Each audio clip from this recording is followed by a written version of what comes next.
Hello, everyone, and welcome back to the show that asks you to pull out your chairs, get out your TTRPG books, and join us at the table. It's so great to see you guys today, and we're very, very excited to have our special guest here. Before we get into what we're going to be talking about, let's, of course, introduce our wonderful guest, Kylie. Please tell us who you are and where we can find you on the sweet, sweet internet. Hi there, I'm Kylie, or I go by Kai. It really doesn't matter at this point. You can find me at Kai's Wonderful Life pretty much all over the internet. Anything that has any sort of content, whether it be Instagram, TikTok, Twitter, Discord, all that good jazz. Awesome. And Mr. Michael Powell, please tell us who you are and where we can find you on that sweet, sweet internet. Hello! As always, I am the dastardly Michael Powell, and you can find me all over the internet on my social medias, which is at Mr. Kapow. That's MRKAPAO. And how about you, PJ? My name is PJ McGaw. You can find me all over the internet at pj.mcgaw, Facebook, Instagram, TikTok, and Twitter. You can find me, can friend me, let's have some fun. So, with that being said, let's talk about what we're going to be talking about today, which is finally, kind of finalizing the ancestries of the Mwangi Expanse, just in time for the Strength of Thousands AP, which has been released, I think, a little while ago, I think earlier this month or last month. And, for more streams doing it live, stick with us, we'll let you know. We're going to be covering two, the Gnoll and the Shisk. Now, the Gnoll, if you're a longtime fan of D&D, you know that these are one of the powerful mainstays of Dungeons & Dragons, tabletop RPGs. What you may not know is there might be a little bit of actually some African heritage and culture that's been informing these people for a long time. And the Shisk, which, to my knowledge, and it may be in Pathfinder First Edition, but to my knowledge, I haven't seen a lot of stuff about Shisk, so this is going to be exciting. For me. And we have our friend Kylie, who we're very excited to be here with. I'm so excited to be able to finally join you guys. Yeah. Great to have you. Absolutely. I'm just going to sit back and relax, drink way too much coffee, get very animated, talk about this stuff. So let's get right into it, and if we have enough time, we might have a special surprise that we didn't put in the announcement, because, as always, we love to give special surprises. So, first things first, Mr. Michael Powell, do you want me to read the fluff? Should Kylie read the fluff? Who should start off with the Gnoll? I think our guest should kick us off, and really quick, I just want to jump in chat and say, thank you, Van Axel, for that subscription. Oh, Van! So awesome to see you. Thank you so much for the sub, Van. But yeah, have Kylie read the fluff first. Oh, no. Oh. Where do I start? Where do I stop? Who knows? Well, you can always start at the top and end just before the you might play if. Have fun. See, if you want to cop out early, cop out early. It's all good. We'll see. We'll see how my dyslexia decides to handle this. Oh, no. So, starting off, it says, powerfully built humanoids that resemble hyenas, gnolls are cunning warriors and hunters. Their fighting visage efficient tactics have given them an ill-started, ooh, that was my wrist, an ill-starred reputation. In lands to the east, such as some name that I don't want to butcher, so I'm going to just skip it, because I know my dyslexia is going to have a field day. Gnolls have earned themselves well-deserved reputations as brutal slavers and demon worshippers. Even in the Mwangi Expanse, many outsiders believe that gnolls are witches, cannibals, and worse. The truth is more complex. Mwangi gnolls, known to themselves as Kol, or Kolo, are there it is. I was waiting for it. I was doing so well. Eminently practical and pragmatic hunters and raiders. To gnolls, honor is just another word for pointless risk. Any loss of a gnoll affects not just the individual, but their packmates and kin as well. Wasting time on anything but victory, whether it's mercy or cruelty, is seen as little shy of immoral. My dyslexia said that as immortal. That wasn't it. I thought so too for a second. Right? I'm glad I wasn't. Gnolls see effectiveness as a cardinal virtue and believe that the best fight is one that never gives the opponent a chance to strike back. Mwangi Gnolls are masters of ambushes, tactical feints, and psychological warfare. Oh. One of which endears them to their neighbors. Wow. God, It's been a great. day, guys. It's been a day. Equally misunderstood is the Null practice of ancestor worship and endocannibalism. Cannibalism. Gnolls consume their dead as a sign of reverence, holding a grand feast and transforming their bones into the fallen into art or weapons. Gnolls extend this honor to respected foes, hoping to bring their enemies' cunning or strength into the clan. While it's a sign of admiration, not everyone sees it that way. That was rough, guys. More than okay. There have been times. Look, me and Michael Powell, we're lucky if we're batting like 2 out of 3, so it's quite all right. I love the fluff and lore. By the way, great job reading that. That could not have been easy. But I love this stuff because like I feel like what they've done is they've taken the hyena scavenger mentality and they have applied it to a humanistic psychology. Like, they're scavengers. They eat their dead sometimes, the other dead. Well, why would they do that? They do that to pay homage to, their limited kin that die. I like that. Mm-hmm. I also really like how, their warfare tactics, like masters of ambushes, which is pretty much another way of saying guerrilla warfare, tactical feints and psychological warfare, that kind of piques my interest. And also the fact that they turn their bones into, like, arts or weapons kind of as a way to kind of honor their ancestors and kind of create what they call fetishes, yeah, no, you're right. And I love that too because like if you ever see like National Geographic or any documentary about hyenas, like they never attack full on. Mm-hmm. They hit and run because they don't want to die. Mm-hmm. But when they get the overwhelming numbers, they'll slaughter you to the man. They're brutal. Mm-hmm. So I kind of like how they took, again, that mentality. They're like, this is how they would fight as a military. Like, hit and run, ambush, don't get caught, don't get killed kind of lifestyle. Yeah, and also... I definitely feel like they're more tactical than people give credit for. Mm-hmm. Where you're like, oh, they're hyenas. Like, that's lame. But it's like, in numbers, definitely, like, lions would prefer to fight crocodiles than a group of hyenas, which is saying a lot. Where like a lion is gonna lose. Like I feel like that's always been a big oh crap moment. Mm-hmm. I mean, just look at honestly the Lion King with the I was hyenas just and everything. thinking that. Like they fight in large pack tactics. They'll whittle down their opponent until they're weakened or kind of limping, and then that's when they go in for the kill. They never just go straight in. They will wait. They are patient hunters. Yeah, and I also you know what? I forgot the thought. Mm-hmm. Coffee doesn't work today, so we're just gonna move right along. I do have one thing I really want to say really quick too. Hit it. I'm also, like I said, a little peek behind the curtain.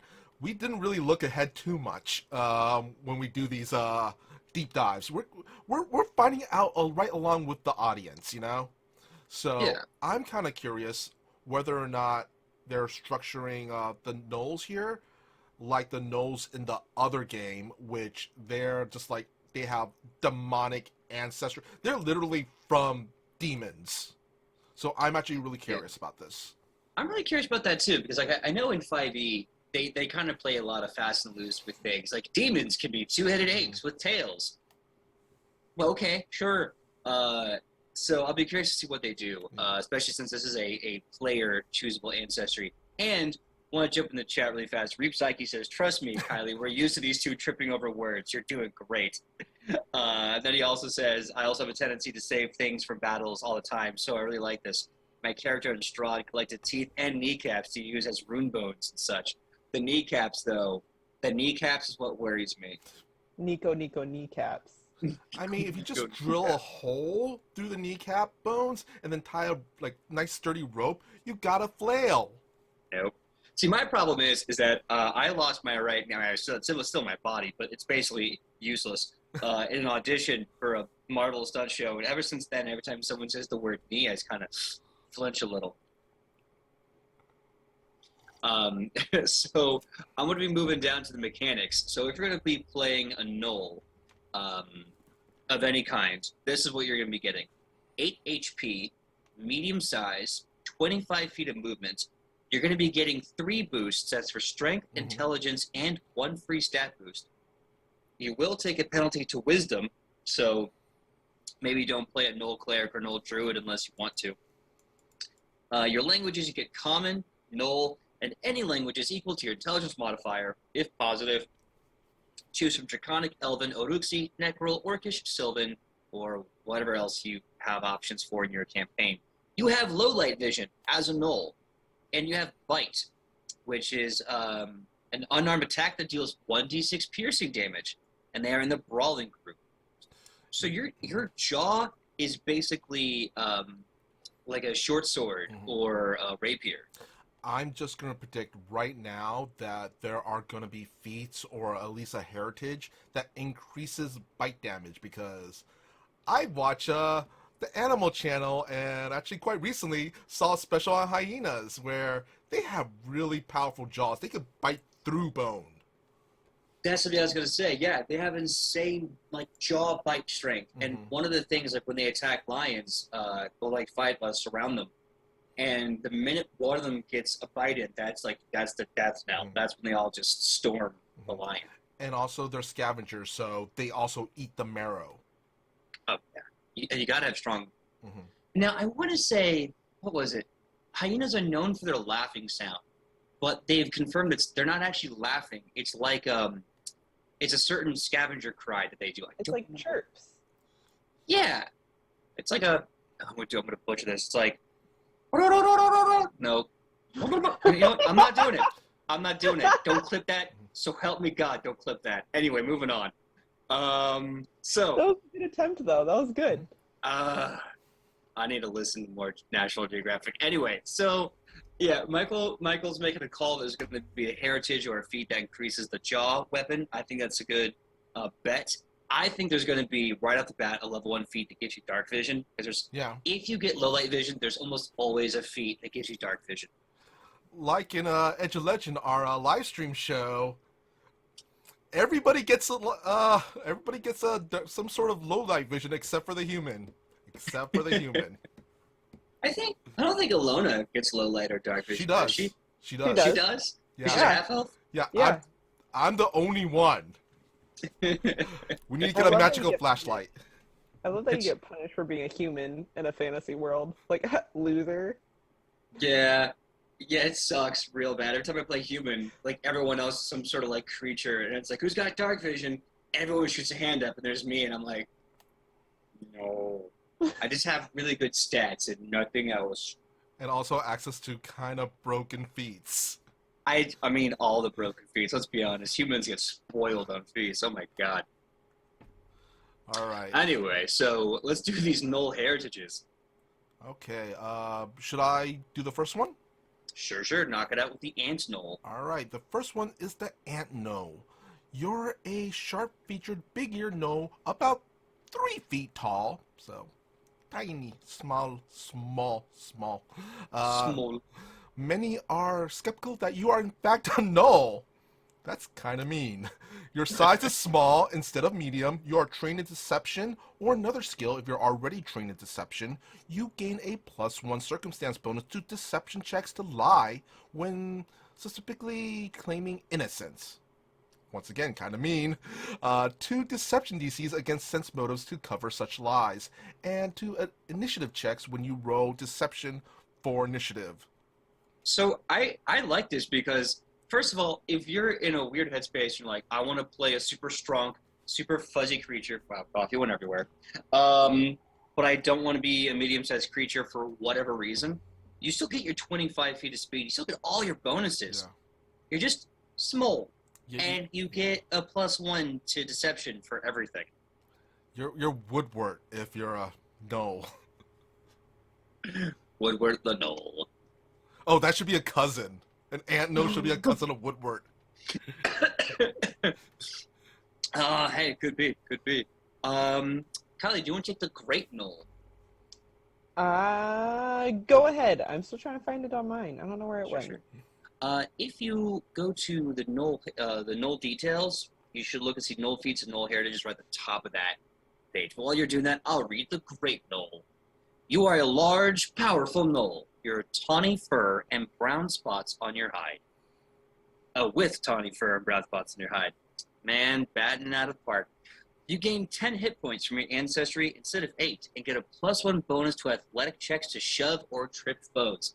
This is really good, especially if you want to play a tanky character. If you're like, I want to play a Gnoll Barbarian.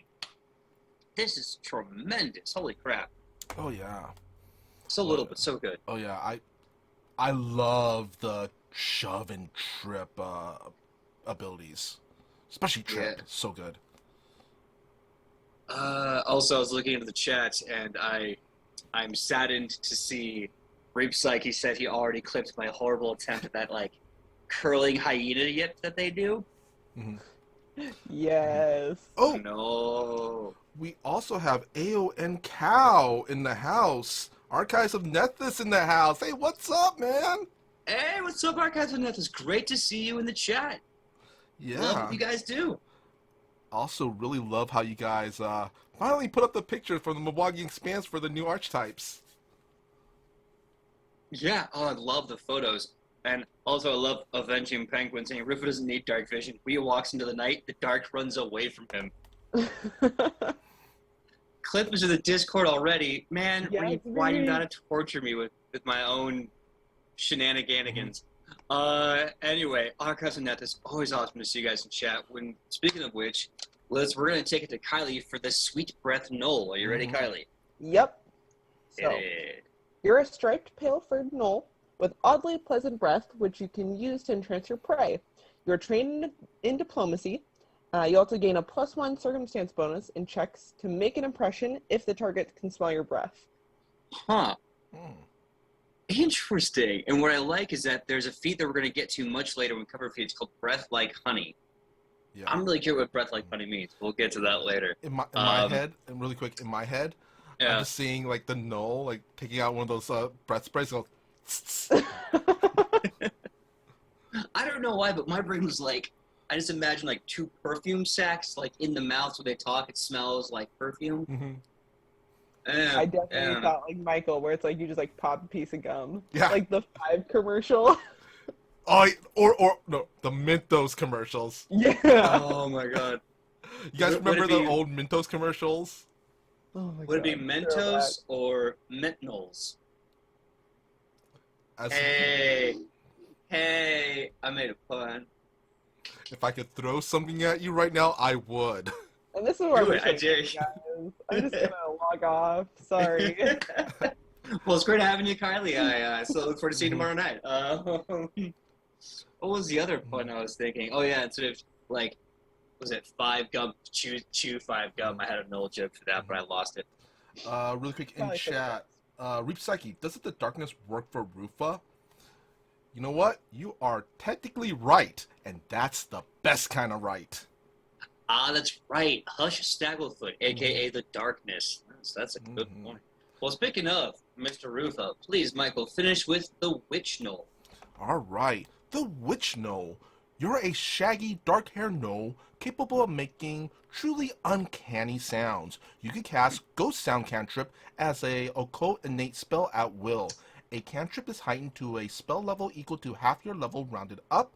In addition, you gain a +1 circumstance bonus to checks to impersonate and create a diversion when using only your voice.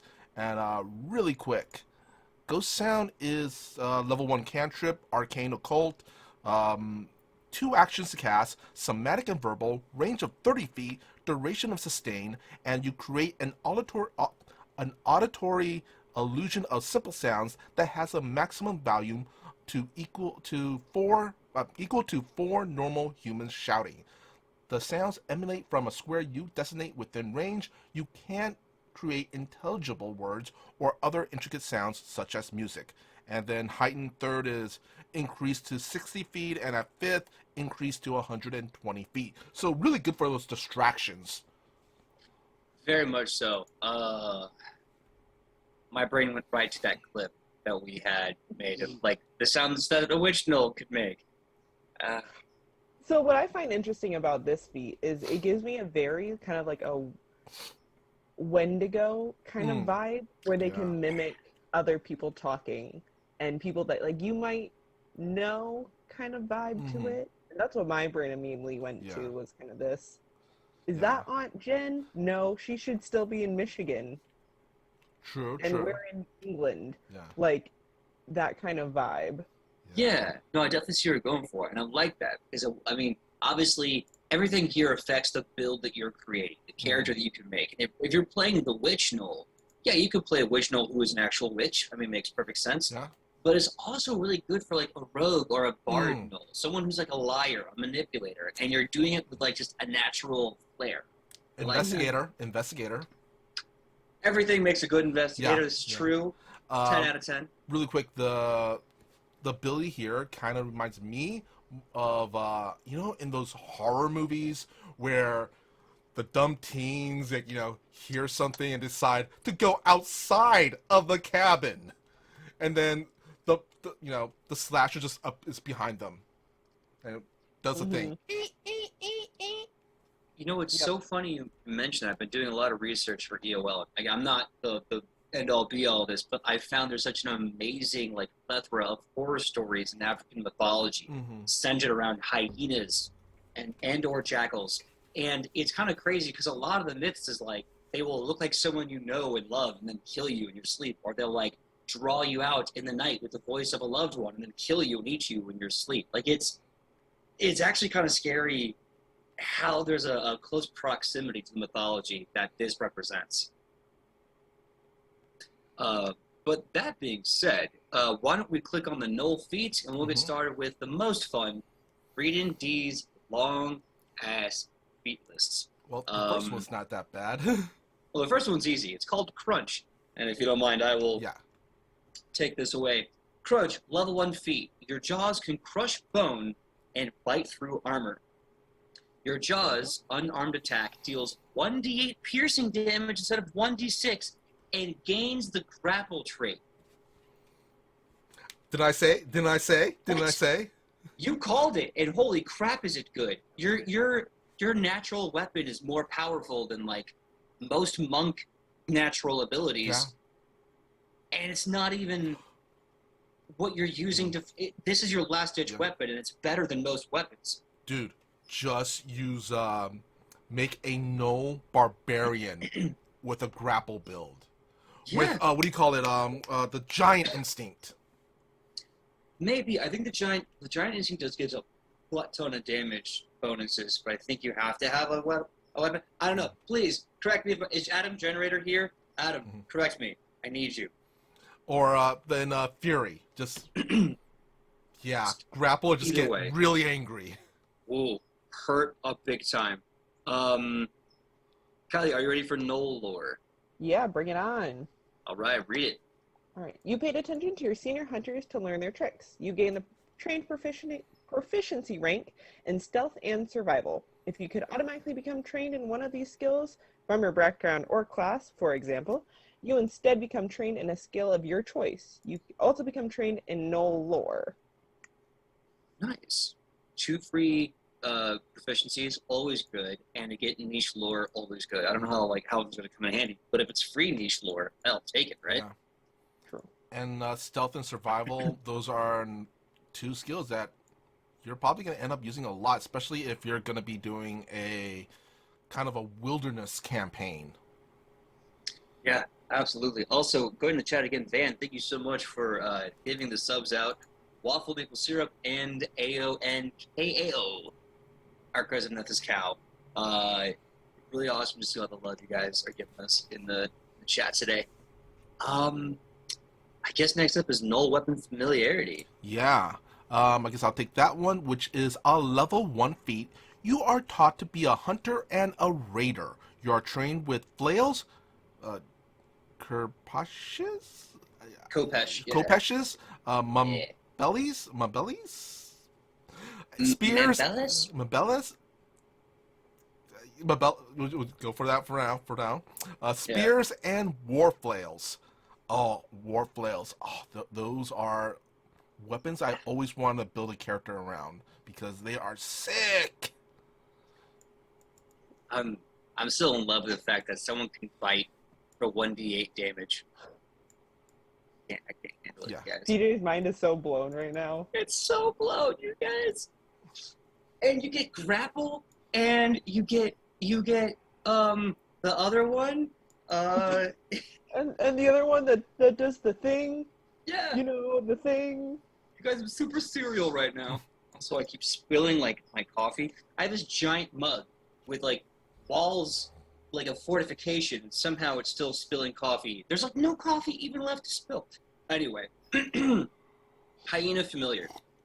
Hyenas serve gnolls as pets, trackers, and in your case, vessels for spirits. You gain a tiny hyena as a familiar. You get a free familiar. It's not bad. You get like a nice little magical pet. Have you guys ever seen like a baby hyena? They're cute. They're actually super, super cute. They're the ones with the mohawks. Yeah. They are super cute. Is there any animal that's not cute when they're a baby, though? I mean, except like maybe a blobfish. Yeah, I was gonna say a blobfish, or I think there's certain insects that has way too many eyes. Insects in general aren't like cute. Let's start there. Like I love and respect anyone who raises insects as pets, but I feel like they don't get cuter. They start out ugly and then just badass. They either get badass or more ugly. Like they just kind of evolve sideways, you know? They basically become Pokemon. Let's be honest. They become Pokemon. Yeah. That's the one species of animal like they really nailed down was bug. Mm-hmm. Anyway, we are so not talking about gnolls right now. Kylie, why don't you take Pack Hunter? Oh. You are taught how to hunt as a part of a pack. You gain a +2 circumstance bonus to checks to aid, and your allies gain a +2 circumstance bonus to check to aid you. Ooh, this is really good. That's cool. Like That's that. real helpful. Yeah. Yeah. And then it leads into Pax Stalker, which I'm sure we'll talk about a little later. Mm-hmm. Oh, yeah. Yeah. For sure. Because also I'm wondering, I think it stacks. Pack Hunter also stacks. Wait, you can't do. Never mind. You can't. Wait, you might be able to do this. If you take a human, and you have cooperative nature, and then there's another human feat that you could take that is part. Basically, you get to copy a biological feat from another ancestry. So you could probably take Pack Hunter, where, see, because I have Rutha has cooperative soul that gives him +4 to aid. This gives him another +2, so it becomes +6 to aid. Is it now? Is it a circumstance bonus? Because if it's a circumstance bonus, it won't stack with this circumstance bonus. I'm not entirely sure. So But if if somebody it's wants to look it not- up, Yes, please get in the chat, legend. Correct us. So let's go for the next one. Sensitive nose. Your nose isn't just for show. You gain the imprecise scent with a range of 30 feet. That's like Wolverine's senses at that point. I think the Shuni has something somewhat similar. Oh, I forgot. I think It's been a while. It's been a while since we did that. Their nose. The idea is because they're based off pugs. Mhm. Their nose kind of suck, so they actually get defenses against any effect where you have to breathe it in. Mm. Like poison cloud, they get bonuses because they can't breathe. Oh. And I only know this because I'm playing a Shuni, either a Shuni Bard or a Shuni Magus, and I'm because we're doing Strength of Thousands, I'm restructuring it as a. Oh, I forgot it, but it's this really, really cute, like, African wild dog called the Dog of the People. He's really cute. Really quick, jumping into chat. Let's see. Avenging Penguin. Spiders, not cute, especially when there are thousands of them. Okay, when there are multiples of them, that could be a nightmare. But say one, just one. I'm okay with one. No. Nope. Still not cute. AON Cal posted, when we get to Strength of Thousands and get talking about everyone's favorite new monster, the giant silverfish. Why, Paizo? Why have you done this? Yeah, thanks. I hate it. I hate everything about it. Burn it. Burn it. Mm-hmm.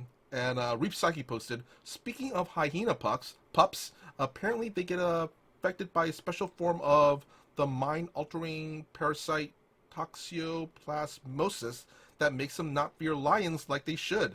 It apparently gets them murked a lot. It's the murked. Yeah. Murked a lot. When you're a baby hyena and you're telling adult lions to F around and find out, you're not gonna go very far, kid. Mm-hmm. Oh god, it's So like they sure try. yeah. We give it their all. Yep. There's I feel like it's like Attack on Titan, but the Titan is a lion and the kids are little hyenas. Just like kill the Titan. It feels like it should be a meme. It feels like it should be like a meme, like a little baby hyena and a giant lion. F around and find out. Oh boy. So now we're on to the level 5 feats with Distant Cackle. I forgot. Is that you, Michael Powell? Yes, I believe it's me. Because I'm level lagging so hard. Level 5 feat, Distant Cackle. The prereq for this is Witch Gnoll Heritage. It takes a very brave person to enter the laughter-haunted forest where you dwell. You can cast Ventriloquism once per day as a first level occult innate spell, and that spell is, it's a level 1 spell, Traditions of Arcane, Divine, Occult, and Primal, 2 actions to cast, Somatic and Verbal, duration of 10 minutes. Whenever you speak or make any other sound vocally, you can make your vocalization seem to originate from somewhere else within 60 feet, and you can change that apparent location freely as you vocalize. Any creature that hears the sound can attempt to disbelieve your illusion. And heightened 2, the spell's duration increases to 1 hour, and you can change the tone, quality, and other aspects of your voice. So pretty much you could pretend, make up a voice of someone else. And before a creature can attempt to disbelieve your illusion, it must actively attempt a perception check, or otherwise use actions to interact with the sound. So this is nightmare fuel, because it said the laugh-filled haunted forest that you live in. Mm-hmm. What? And living in that place has given you the ability to magically throw your voice for 10 minutes. Nope. That's how you die. That's how you die in a forest. It's an 80s. You and closest of like 80 of your closest friends just laughing all the time. It's fine. It's not bad at all. It's an 80s slasher film. Just an 80s slasher film. God. It's absolutely Jason in the forest with like just some hyena going. Shh, shh, shh. Oh, or that one scene from Evil Dead 2. Yeah, it's just nightmare fuel, man. It's just terrifying. So we're gonna skip Fey Influence because this is something that every ancestry gets access to if they want to level 5, and I think at this point we've more than covered it on the show.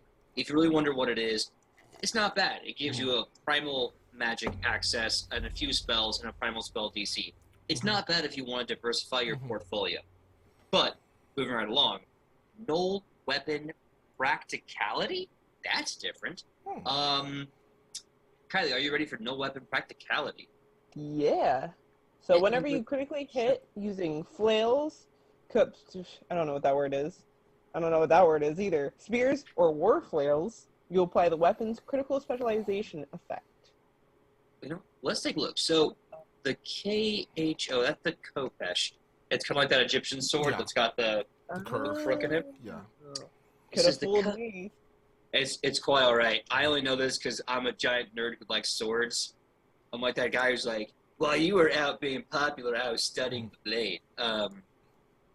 When I did it historically. Especially Anyway, so the Kopesh ain't bad. It's a D8 weapon, one-handed martial sword with trip and uncommon. It is the favored weapon of Horus. This curved sickle sword has a pointed tip, allowing it to be swung like a hand axe or thrust like a short sword. The tip of the khopesh is usually hooked so that it can be used to disarm an opponent's shield or weapon. Its critical specialization effect is based off the sword, which, when you crit them, you can make them flat-footed until the start of your next turn. A rogue's best friend. And the Mombelius, well, I get that wrong. Mm-hmm. It's a 1d6 martial weapon. It's an axe with a deadly d8, disarm, and a thrown of 20 feet. This is pretty awesome. Oh, it's also known as a hungamunga. Yeah. I know a hungamunga. Those things Yeah. are awkward to throw. Yeah, and also, what is it? They actually featured, I think, this weapon in an episode of Forged. I'm blanking at the name of the show, where they make the swords. Forged in Fire. I think it's called Forged in Fire. Oh, Yeah. Yeah. Yeah. And the thing about the hungamungas, if I remember from Deadliest Warrior, is that they kind of look like a weather vane, Mhm. and they're supposed to be like an axe and a knife, and also like an insult to your manhood, because there's this giant, very phallic blade, and it's supposed to be like, I'm a bigger man than you, and I throw and I hit you with it. Yeah, what is it? It looks, to me, it looks like a Swiss Army knife with everything out. Yeah. And here's the thing. It'll mess you up. Mhm. It will kill you Yeah. so dead. Yeah, I'll have a picture of these two weapons that we just discussed somewhere around here-ish. Yeah. And in it's post, general in furry. post, in post, in post. Yeah. Okay, so Pax Stalker. I guess that's next. Mm-hmm. Ambushes are an honored Gnoll tradition. You gain the Terrain Stalker feat and can extend it. You can see, Kylie, we do it all the time. You can extend its effect to a single ally so long as they remain within 10 feet of you. If you have a massive proficiency in stealth, you can extend the effect to 2 allies. If you're legendary in stealth, you can extend it to 4 allies. And the Terrain Stalker feat, so select one type of difficult terrain for the following list: rubble, snow, or underbrush. While undetected by non-allies in that type of terrain, you can sneak without attempting a stealth check, as Mhm. long as you move no more than 5 feet and do not move within 10 of the enemy at any point during your movement. This also allows you to automatically approach creatures within 15 feet while avoiding notice during exploration. So the pack mentality basically, if you're a legendary in stealth, gives you and your whole teammates effectively like a stealth check, a free Yeah. stealth check forever until you get noticed Yeah. within 10 feet. The Terrain Stalker feat is actually really good. Lami, if you remember, in our one shot, has the scout version of this, which is super overpowered. Because instead of just one Terrain Stalker, I think I was able to pick up to 3 different terrains, and yeah, it gets sick. Yeah, I just think it's such a cool team buff to be like, okay, guys, we're walking through like this kind of environment. Boom, everyone is now automatically like legendary stealth check. Let's go. All right. Mr. Michael Powell, why don't you get the next one? All right, the next one is a level 5 feat called Right Hand Blood. It's said that the flesh of the right side of a hyena can heal diseases, but that of the left side is poisonous. You can take 1 damage to feed someone blood from your right side and administer first aid, or take 2d8 damage to treat disease or treat wounds. In either case, you don't need healer's tools and gain a +1 item bonus. Blood from your left side causes the check to critically fail automatically. Oh my. Oh my Okay. gosh. Yeah. That is insane. That is like the perfect feat for like a chaotic evil. Where it's like, oh, well, like, don't worry, I'll heal him. My blood heals people. If, like, you could easily manipulate someone into being like, here's my blood, I'm going to poison you. Mm-hmm. And people who don't know Gnolls could think, oh, like a blood transfusion gone wrong, which could be highly toxic to the person that's given to. Yeah. I would say those characters or those NPCs would have to make their own Gnoll lore check for that knowledge. I was thinking that this is where like Gnoll lore comes in handy, is knowing what part of the Gnoll is poisonous and what side is life. Oh my god, they're like pufferfish. They are. Yeah. Oh, sorry. I was gonna say, and I don't know if it's confirmed or not, but that sounds like a legend. So, like, if that's mythology coming back, I freaking love that. In the chat, I see Scups is asking if we already did Kunrasu. We did already do Kunrasu. So sorry you missed it. I think it's up on YouTube already.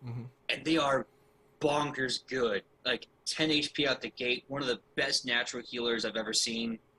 Oh, my God. Oh, now I remember what I was going to say about the right side blood thing. That would be a good combination if you went with the Poisoner archetype. Oh, God. I want to play Poisoner one day so bad. Just so I can be kind of... even more shady than Rufa already is. More shady. Well, I'll say this. The big thing to remember, the left-hand side doesn't poison them. It just critically fails a healing check. So it does present some form of lethality, but technically speaking, it is not a poison effect, to my knowledge. Yeah. Oh. Still something to do. Do either one of you guys, are you familiar with the manga and anime Blackjack?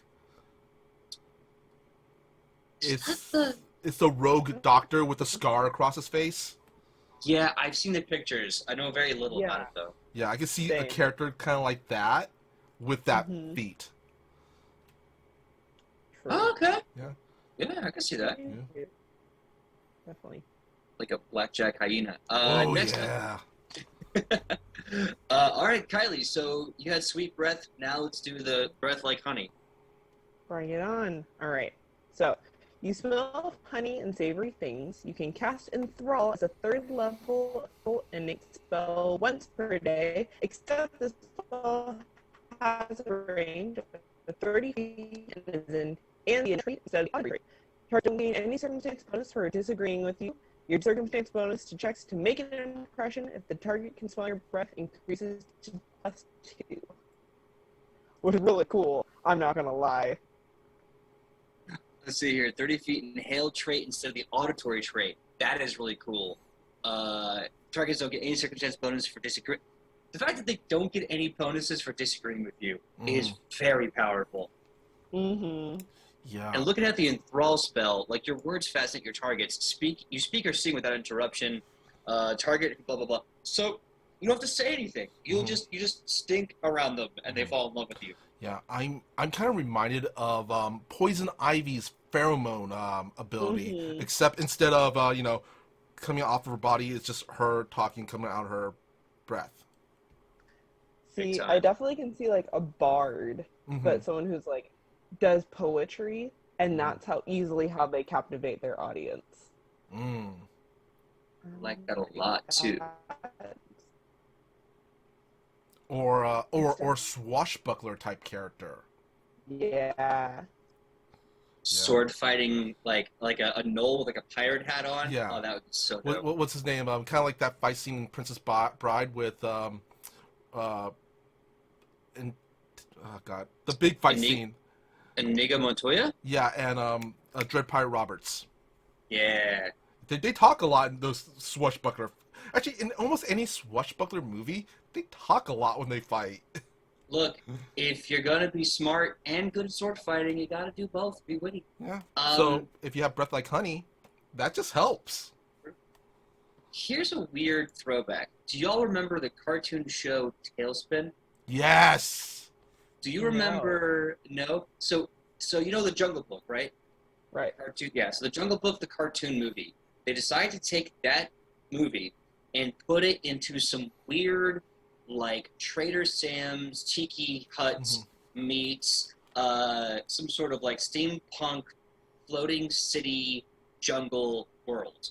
And everyone has airplanes, or most people have airplanes. And, you know what? It's exactly like the Jungle Cruise movie. Both animals, instead of a boat, it's a plane. Yeah, it's one of the... Sorry. I was going to say, and Baloo the bear is like the main character who flies the plane. And then he meets like this other little bear who's got like a son, and she needs to, I don't know, find his lost father or something. Spoilers, they never find him, but they become a family on their own. It's adorable. But there's a group of sky pirates. Mm-hmm.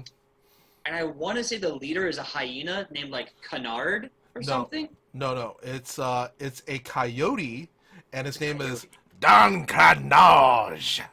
Don Carnage, because he's kind of French. Okay. I believe he's well, first of all, I believe they kind of coded him to be Spaniard, and let's see, what was it? I believe the same voice actor who did Don Carnage, I kind of want to say it's the same voice actor for Darkwing Duck. Ooh. I love Darkwing Duck. Seriously, that era of cartoons, so good. My childhood. It was when Disney was like, we got to go hard on these tunes. We got to make them, like, the best. Yeah. So next up for the Gnoll feats, I believe this is a level 9 Gnoll feat. We're getting close to the end, I believe. And this one is called Grandmother's Wisdom. You carry the bones of your ancestors with you, and you can ask them for counsel. You can cast Augury twice per day as a 2nd level occult innate spell. You get 2 free uses of Augury, and I love the fluff of finding a dead relative, having a dead ancestor's bones, and then using that to basically ask the GM questions twice a day about the next things that are happening. Yeah, I think that's it's a really cool spell, but it's also really great RP tool. Yeah. Yeah, I love What the I added find fluff. most interesting is just from African culture standpoint is we are so connected to ancestors on like a spiritual and physical plane. Having this, I find it really cool to reconnect back into just everyday culture, like actual culture, like real world culture from like an RPG standpoint. I find that really cool. Yeah, I know that with, like, humans, it's meant to be such a blank slate that you could push any culture onto any human you want, but it is kind of cool to see specific things kind of being echoed in mythology of your tabletop role-playing games. I guess next up is Laughing Gnoll. Is that you, Michael? Yes, I believe so. Let me just get to that page. Laughing Gnoll. All right. Laughing Gnoll, feat 9, and the prereq for this is you have to be a master in intimidation. A Gnoll's sinister giggle is a sound of warning and threat. You gain the battle cry skill feat, and you don't take a penalty when you attempt to demoralize a creature that doesn't understand your language. Nice. That's pretty cool. And oh, sorry. No. I stepped on your toes. Please continue. I was going to say the battle cry feat is a level 7 feat. Prereqs here is, once again, you have to be a master in intimidation. And when you roll initiative, you can yell a mighty battle cry and demoralize an observed foe as a free action. If you're legendary intimidation, you can use a reaction to demoralize your foe when you critically succeed at an attack roll. Ooh, that's really cool. I love the demoralization effect at the start of combat. Mm-hmm. Like, starting off with one foe. Like, it's great against a boss, too. Like, you start off with a demoralizing effect against the boss right away. Yeah. That's like one round of just whooping his ass. Yeah. I was gonna say if it was just the first part, it'd be okay, but I would have just taken that general feat that everybody could take, intimidating glare, so you don't even need to share out language. You just give them like a dirty look or blue steel them. Yeah. But with this though, the fact that you get the battle cry in the second half of the battle cry feat, if you're legendary, you can use a reaction to actually demoralize your foe, and when you critically succeed attack check, so I think that's like automatically. Correct me if I'm wrong, PJ? Let me see about that. So you're asking about the reaction to demoralize an opponent? Yeah. That happens. Well, it's a reaction, so it would have to be as the attack or Okay. triggering effect is happening. Okay. I mean, heck, they could be so scared they miss, or they could hit you and then suffer a penalty due to the demoralization effect afterwards. I'm going to look into it better detail. But while I'm doing that, let us jump to the next one. Ancestors Rage, and I believe this is yours, Kylie? Sick. Alright. So you try... Blah, blah, blah. Right out the gate, doing great. You transform into an enormous otherworldly hyena. You can cast animal form, canine form only, once per day as a 5th level occult innate spell. Okay, so that's pretty badass. 5th level form of animal form, you turn into a huge-sized creature with a 15-foot reach. You must have enough space to expand or the spell is lost. You get 20 temporary HP. Your AC is 18 plus your level, and this is a 13th level feat, so that means your AC is 31 naked. Wait, yeah, 31 naked. Your attack modifier is plus 18 to hit. You get a plus 7 bonus damage, and double the number of damage dice that you do. Your athletic checks are a plus 20. If you are a canine, your speed is 40 feet, and your jaws do 2d8 piercing, which means in this form they would be doing 4d8 plus 7 per fight. Yeah. Oh my god. And I'm pretty sure if you have a spellcaster who buffs, you just up that damage. Yeah. And the fact is, this is all natural. So if you are a class that does not fight in melee very well, say you are a Gnoll wizard, right? And you're level 13, and you're like, well, I'm out of spells, and this thing needs physical damage to kill it because my cantrips aren't going to do the job, or they're just not powerful enough. Once a day, you just go, all right, and then you just kaiju up, and you're just this super hyena. Yeah. You're like when Goku sees the full moon as a kid, turns into super ape, you're going to have super hyena. Oh, yeah. That's really cool. Mm-hmm. I think the last one, the capstone, is mine, right? If you want to take it, you can knock that one out. It's pretty fast. All right. Gnoll weapon expertise, feat level 13. Prereq is Gnoll weapon practicality. Whenever you gain a class feature that grants you expert or greater proficiency in a given weapon or weapons, you also gain that proficiency in frails, kopashes, mabanles, spears, and war flails. So, honestly, I was wondering if they just replaced the other one, but apparently this is like a 3-tier tree, and to be honest, as a capstone, not as impressive. I would say the previous one, you turn into a huge hyena, is much more impressive and I think more useful. Oh, yeah. Because even if you are like a fighting class, barbarian, fighter, champion, Gnoll, you're still going to need weapon proficiencies. And if you're a fighter specifically, I think you're going to have so many fighter weapon proficiencies that specializing in these niche weapons may not be entirely necessary. And the only benefit at level 13, which is a little high for me, I think this should be level 9 instead, is that it makes it so that whenever you are master or above in any weapon, you also become master and above in these weapons that normally no one gets proficiencies in. So it's a give and take, you know? I don't know. I don't know how I feel about it, but the super hyena is the best hyena. 1 second. I am bringing down a banhammer. I definitely see what you're talking about there. Ripsaki said, do hand wraps of mighty blows merge with the super hyena form? That is a good question. If I think as a GM, I would say yes, because it's a natural weapon, and I think it's in the unarmed and brawling groups. So in theory, yes.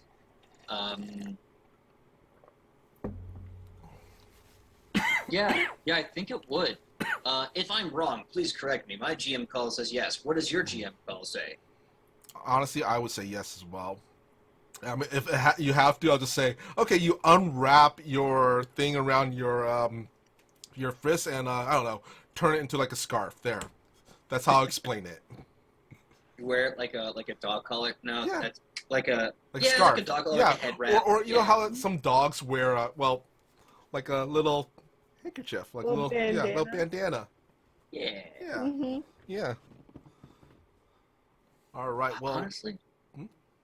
I was gonna say it would make the whole jaw bite build super keen. Mhm. You know, if your like normal bite is 1d8, Mhm. and then you transform into a super hyena, and that does more d8s, and you get the mighty blows, and then it's just Mhm. hold on, let me do math. I got Oh. some math here.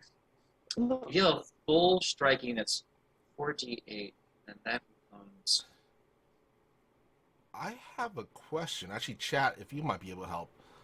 Give me your opinion on this. If you take that level 1 feat crunch, does that further increase that bite damage here? so. Here's the thing: the bite damage that you get in the animal form, and the bite damage you have as yourself, are two different weapons. Okay. So the crunch would not. Okay. However, I just did the math. If we are to stack the hand wraps of mighty blows with the super hyena, that's 10d8 plus 7 damage per bite, non-crit, which then becomes 20d8 plus 14. So that's pretty good. That's Yeah. pretty good damage. Yeah. Mm-hmm. So that's been the Gnoll. I like the bite. Kylie, what was your favorite part about the Gnoll? That's really hard. There was a lot of good ones. Um, I really like the. Oh my god, where did it go? I had it. The distant cackle. Mm. That's one that you can just psychologically mess with someone and just really just ruin someone's day. And I really like that. It goes along with my chaotic self. It's fine.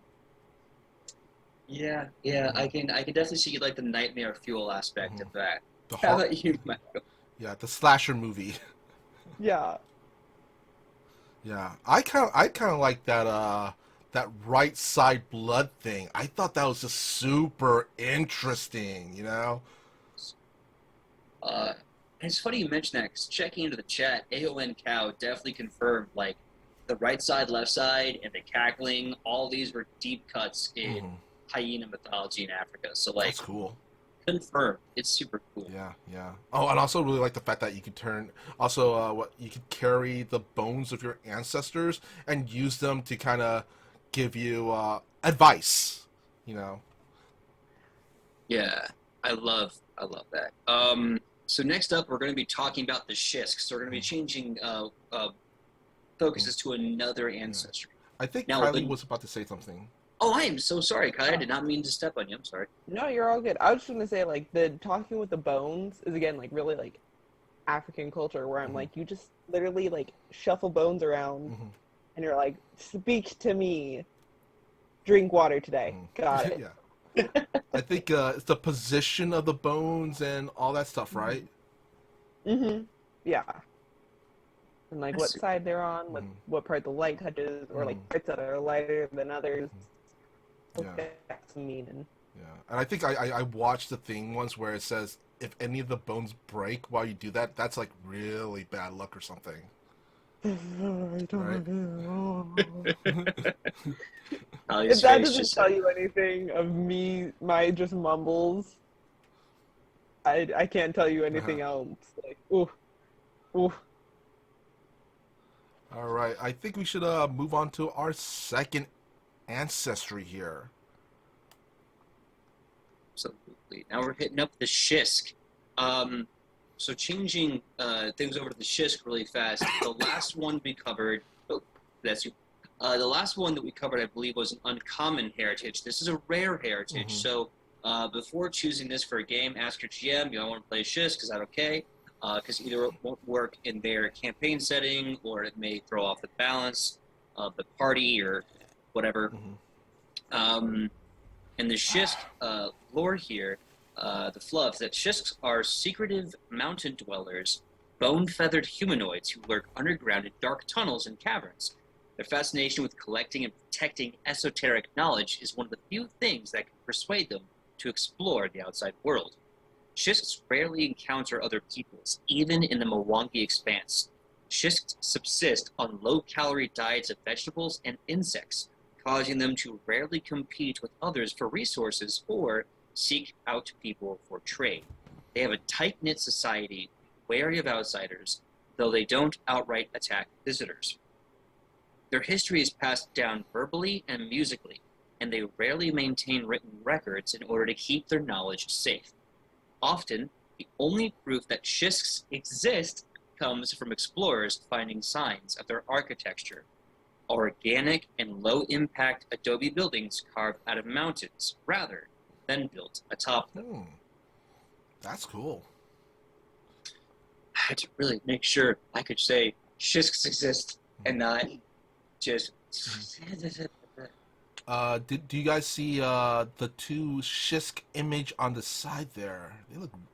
Honestly, I was wondering what they look like, and that looks cool. So the interesting that I found is I was always told like different African folklore when I was little, and there's a creature called the Impudulu, and it's essentially this kind of thunderbird-esque creature that can shapeshift into a human, and they're usually looked to be like witches, witch doctors, and all that. And that's kind of the immediate thought I got from looking at these pictures, where they have kind of this feather-esque bones coming out of their kind of skin, where I was like, is this the same thing? Like, that's immediately the first vibe I got. It's kind of this Could be kind of possibly bird creature at one point that turned more human kind of vibe. I definitely dig that, and that's really cool. I never heard that story. So thank you for sharing that. It reminds me a lot of, oh gosh, there's an X-Man. I want to say Quill or Spike. Hell, probably both. But yeah, so that's the Shisk description. Michael, do you want to quickly hit the mechanics and knock out all this info? Sure. The Shisk mechanics are hit points. You start at 8.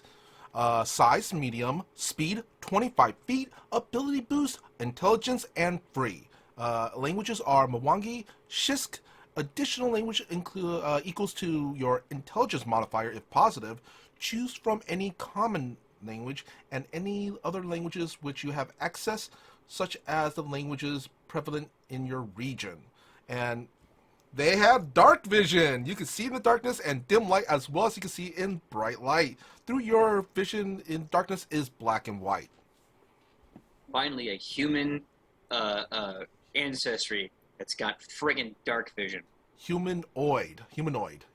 Man, one of the things I find interesting before we change off is the thing about their names. Shisk names are usually granted by their parents, though these names often have secret meanings known only to their families. They're often filled with sibilant syllables, occasionally punctuated by sharp vowels. So they have like Adonsha, Ajosa, Chinshinsa, Dalisho, Lesia, Lishasasha. You know what? I'm done. I'm probably... I apologize to anyone. I tried my best. All right. Let's jump into heritages. Kylie, why don't you kick us off with the Lore Keeper, Shisk? Yeah, of course. You grew up surrounded by knowledge and secrets. You become trained in one lore skill and one other intelligence or wisdom-based skill. Also, at a 5th level, you become expert in the children's skill. And that's really cool because you get that for free. So when you make that heritage, make sure you remember that so that you're not accidentally leveling it up and then losing a potential increase that you could have at another level. Yeah. I like the fact that you're right off bat automatically trained in one extra lore skill. Lore skills could be very, very useful if you know how to use them. Yeah. They're a big one for recalling knowledge or even, like investigations, basically going to research something. Yeah. I always suggest people take the legal lore. I know it doesn't sound super flashy, but there are so many different ways to use them. Oh, man. It can be a lot of fun, too. It's fun with lores, because no one ever sees that. When they see it, it's like, ooh, okay. what can I learn from this? Mm-hmm. Okay, who's taking the Quill Coat Shisk? Why don't you take it? I'll take it. Quill Coat Shisk. Your body has adapted a defensive mechanism to break off your quills in an attacker, Ooh.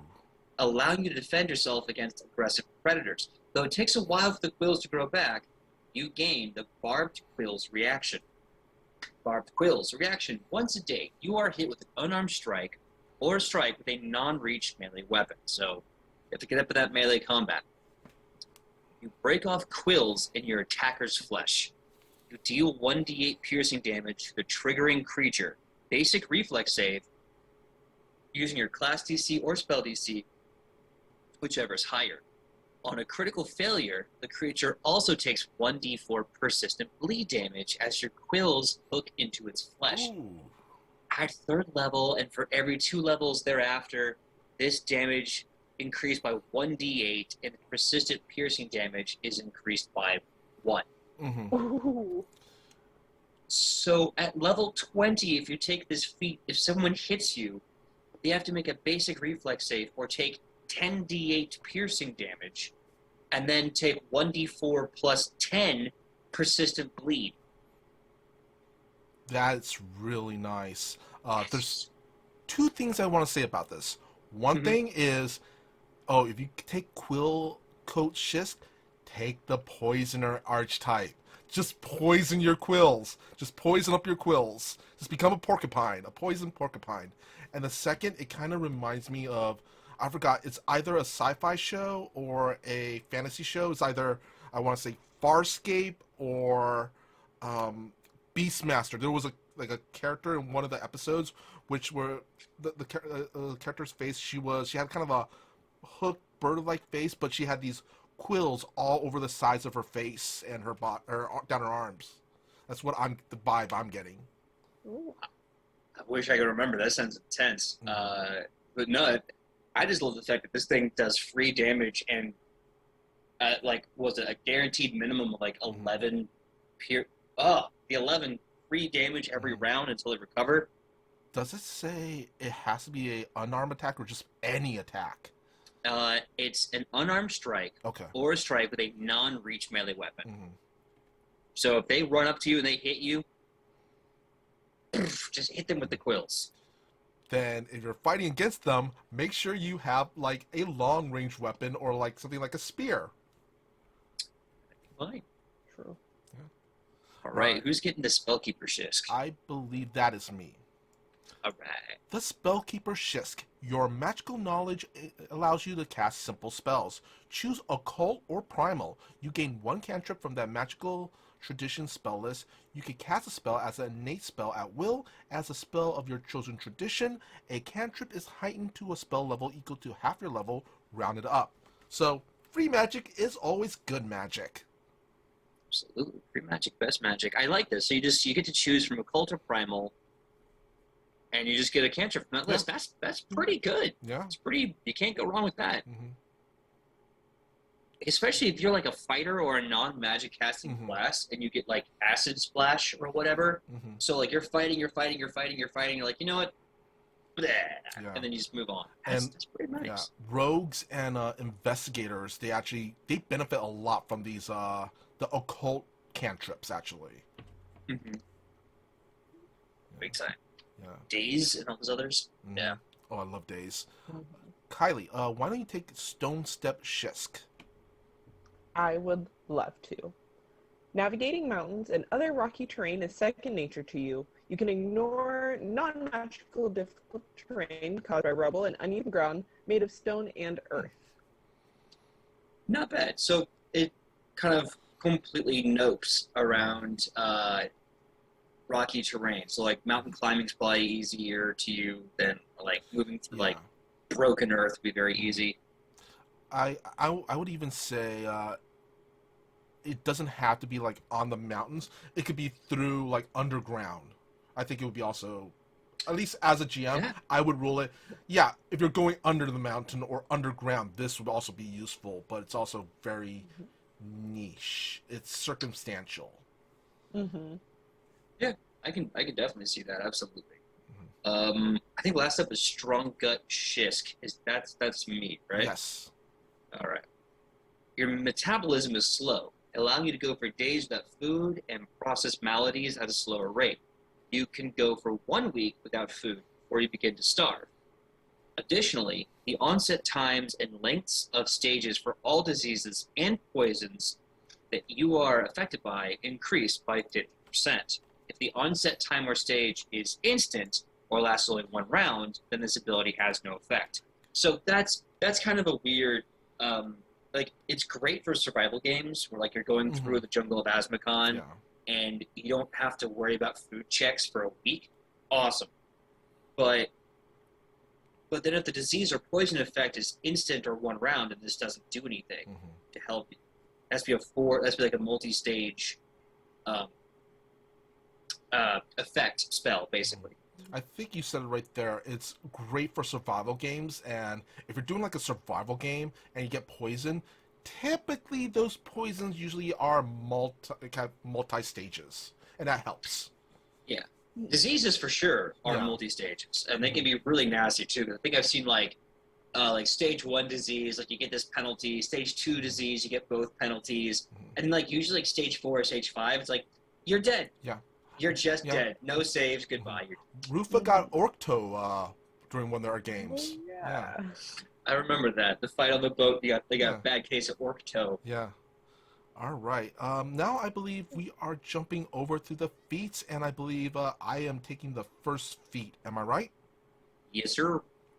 All right. First feat is a level 1 feat called Eidetic Ear. You have an amazing memory for sound. You gain the Assurance Performance feat. With a successful DC 8 flat check, you can accurately recall a sound or a snippet of a conversation you heard within the last week. You are memorizing by rote rather by context, and you can't use this to cram facts. So this doesn't grant you any extra ability to recall knowledge. And the fact that you get a free assurance fee is really good, because that just means that, like, you treat your rolls as rolling a 10 all the time for that one skill. This is great for bards. Yeah. Also, once again, rogues and investigators as well. And I also believe Woodward in our game has one of his feats is assurance, has assurance on it. And that has got him out a lot of trouble. Oh, yeah.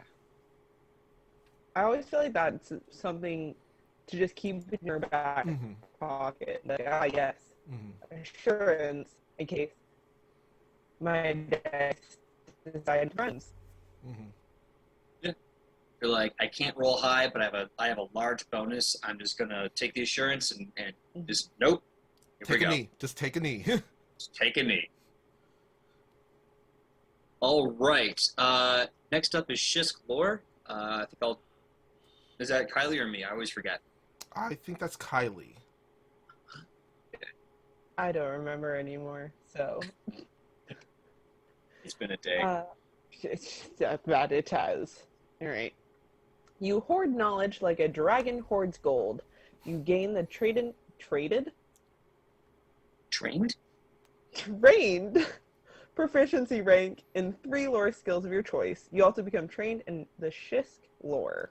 Ooh, that's cool. That's really good at especially low levels. Yeah, this is awesome for like knowledge-based characters too. You take a feat and you just get 3 more lore skills of your choice. Oh yeah. That's especially if you're playing like you're going to be playing a low-level one-shot. This is a great way to stock up on feats, lore skills. Yeah. It's also good if you're like doing an investigation kind of game and you need to know specific, like hyper-specific information. You give this to an investigator. I don't know if they need it, but if you do, then here's all the information.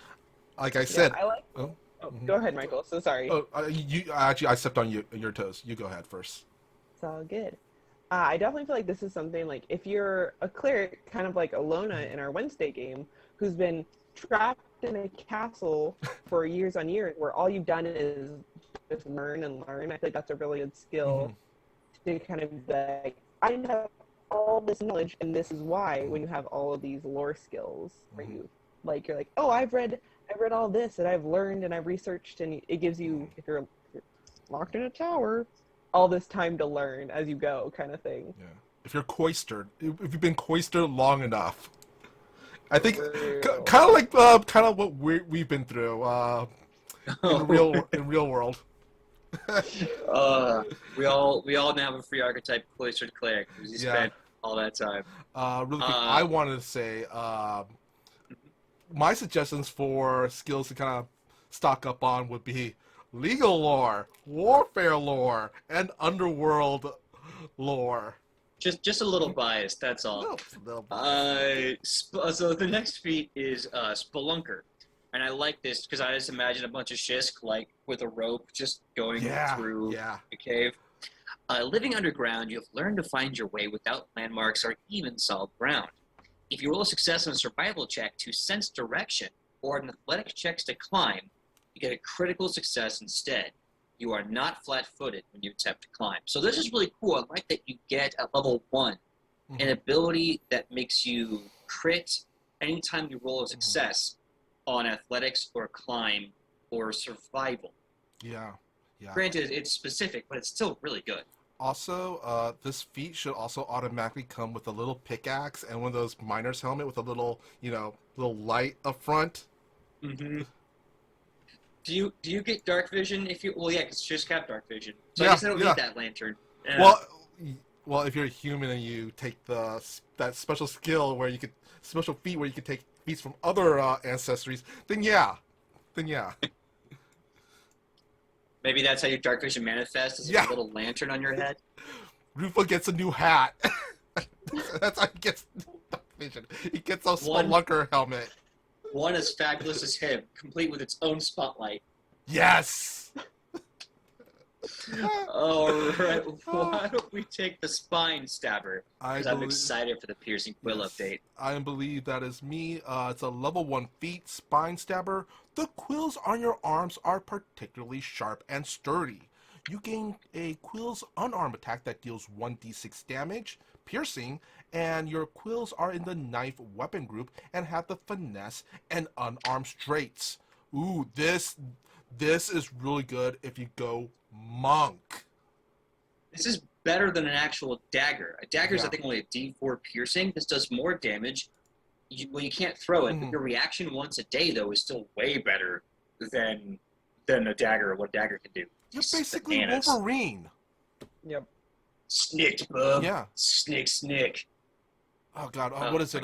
There's that one comic from that other company that's now part of DC, Wildcats. I think a character called Warblade. He had just the one long blade that kind of extends out his forearms. Here's how much of a nerd I am. So with the Wildcats Warblade, his thing was his entire weapon he could change, or his entire body, he could change to a solid weapon. Yeah. So, like, he could change it to, like, the one sword, or, like, he often had, like, the claw, but he'd also do, like, axes. I will say this. I always found it kind of weird when DC bought out that company and then put all those characters in the DC universe, and then seeing what is his name, a grifter in the DC universe. That was a bit weird. It was weird, and it didn't work. It didn't work at all. All those characters just got thrown under the bus. Oh, and by the way, the knife specialization here they have, it says it's a persistent bleed damage, and you also gain an item bonus to this bleed damage that's equal to the weapon's item bonus to attack rolls. Oh. So if you get, like, a hand wrap of, almost said a mighty piece. No, a hand wrap of mighty blows, and you put them on you use them for your knife arms. Oh, that's gonna get so brutal. Oh yeah, such crazy stuff. Monk would be sick if you play a Shisk monk. Honestly, also a Shisk monk roleplay wise, that's, at least to me, it seems super interesting. But also mechanic wise, ooh, you could go kind of overpowered with this. It's a lot. Like you bleed them, and you're not killing them. You're striking them to bleed them, and kind of like outlast them. Who's got the next one? I think that's Kylie. Yeah, I was gonna say. I think for once I know the order. Maybe. I'm gonna let you guys just lord this over me because I completely lost track. It's all good. That's what we're here for, PJ. Mm-hmm. We got you. Yeah, team. You curl into a posture that splays out your bone spines. You gain a +1 circumstance to AC until the start of your next turn. Special, if you have the Bard Quills reaction or Quills unarmed attack, you gain a +1 circumstance bonus to damage rolls until the start of your next turn. Yeah, This is that's not. That's a nice build up to Mhm. the one that we just read. By the way, Yeah. audience, it's called Bristle, and it's one action. It's a 5th level feat. Well, here's the best thing. It's a 5th level feat. There's no limitations to how many times a day you can do this ability that Kylie mentioned. Mm-hmm. So, like, my dude, every round you can, like, do 2 things and then bristle. Do 2 things and bristle. And you're just constantly getting AC and damage bonuses. I just thought of something. You basically turn into Sonic the Hedgehog when you kind of crouch down. No. I was thinking the exact same thing. Oh, by the way, did you guys hear? Eldris, was it Eldris Ebba? Edris Elbow? Elba is going to be Knuckles in part 2. That's so good. Oh, I'm that's so- ready. My body is ready. Also, Idris Elba's Bloodsport is really good. I still need to see it. I Suicide haven't Squad. seen it yet. I still need to see it. I will recommend, don't go to see it in the front row. We got tickets kind of late, and the only seats open were the front row. It is nauseating to watch, like, up against your face. I'm probably going to end up seeing it via HBO Max. Hey, So as long as you watch I get to watch it in my underwear. it. I mean, I did too, but then I got kicked out of the theater, so I had to put on pants and go back in. Oh, that was you I saw in the news? Oh! Was you the one that threw the tomato at me as I was getting changed? How'd you know? Because, like, it was a really hard curveball. I know your curveballs hit, so. So, we're moving away from this entire conversation. Really yeah. quick, jumping in the chat. Reap Psyche posted, just not occult lore because it never does what you think it will. Occult lore is kind of hit and miss, honestly. Yeah, it's great if you're trying to identify occult magic or aberrant Cthulhuan things. And it's hard, and that's the problem. You kind of have to metagame a little bit to know when to use those magic identification skills. I'm building onto it because I just know something's going to happen with that kid we have. Right, Kylie? That kid. Something's up with that kid. I swear. Me and Ian have said it since the beginning. He's the Eldritch God. And we're all doomed. That's why I'm The Bun Boys. Yep. The Bun Boys. That's Look, why the Bun Boys are just the wonderful gay couple that has a multi-billion-dollar franchise that just goes into your neighborhood and, increases the local economy and provide jobs. That's all they are. I think the Bun Boys are either acolytes of that kid or Daltonshire. I'm So calling does it that mean now. the Bun Boys are like the Jeff Bezos of Oh God. fantasy? Ooh, I don't like. Oh, I hate that. Nope. Nope, I don't like that at all. All right. Okay. Let's. PJ, why don't you take Inured to the Heat. Yes, that one. Inured to the Heat. We're skipping the Fey things around the 5th level feats. Inured to the Heat. You have a love for extreme heat. You gain resistance 4 to fire. You treat environmental heat effects as if they were one step less extreme. Incredible heat becomes extreme becomes severe, and so on. This one is weird because usually when you get a resistance to something, generally speaking, not always, the math is based on your level or half your level, so that as you are leveling up, your resistance is leveling up with you. Yeah. This, however, is a flat 4, which at level 5 is really good. No problems with that at all. But as you level up beyond that, that resistance 4 to fire damage is probably not going to have the same, strength as, say, enough oomph. Like, at level 20, that's still going to be only 4, where most math, like half your level, would be a 10 resistance to fire. I could see this actually being a really good combination build with if you take the other heritage add-on of Ifrit. Yeah, I see with Ifrit or the Tieflings, because I think Yeah. they both get fire abilities, Yeah. fire resistances. And I think that stacks, right? Would that stack? Actually, you know what? I'm not sure. I'm sure someone will tell you. But the fact that it's just one step less extreme, that's always good too. Especially if you play in extreme environments, like say you're in the desert and it's like 200 degrees or something. Yeah, you're definitely getting the sweet bonuses for like survival games. Yeah. Again, you don't have to eat like once a week, and you don't really have to worry about the heat index so much. And the heat index is insane in this game. Like when we were doing Journey North, I was trying to put the cold index in there, which not only gives you like horrible penalties, but does ice damage every hour. And if you're not healing that damage off, you're slowly taking like 1d4, 1d6, 1d8 cold damage. Same goes for the heat.